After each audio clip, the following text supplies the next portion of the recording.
নমস্কাৰ জনাইছোঁ সকলোকে মোৰ অন্য এটা ভিডিঅ'লৈ। দেখিছেনে বাৰু ৰাতিপুৱাই পুৱাই ইমান ডাঙৰকৈ বৰষুণ দিছে নহয়, আপোনালোকৰ ফালে বাৰু দিছেনে জনাবচোন। আৰু এতিয়া কামত লাগোগৈ দেই।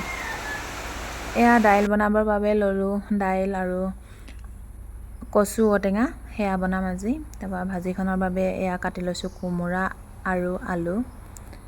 বনাই থাকোঁ, আপোনালোকেও চাই থাকক। কেৰাহীত তেল গৰম হোৱাৰ পিছত জিৰা আৰু জলকীয়া দি দিছোঁ, কাৰণ পিঁয়াজ নাই দিয়া। এতিয়া শাওণ মাহ চলি আছে, যিহেতু মই নিৰামিষ খাই আছোঁ, সেইবাবে পিঁয়াজ দিয়া নাই। আপোনালোকেও নিৰামিষ খাই আছে নে জনাবচোন, কোনে কোনে খাইছে, কোনে কোনে শাওণ মাহটো পালিছে। আৰু এতিয়া বেটীক স্কুললৈ উলিয়াই মেলি ল'লোঁ, তাইক খুৱাই বোৱাই লৈ পেলানি। এয়া দেখিছেনে ইমান ডাঙৰ বৰষুণ নহয়, বৰষুণতে এয়া গৈ থাকিবলগীয়া হৈছে। দেখিছেনে চোতালত কিমান পানী হৈ গৈছে।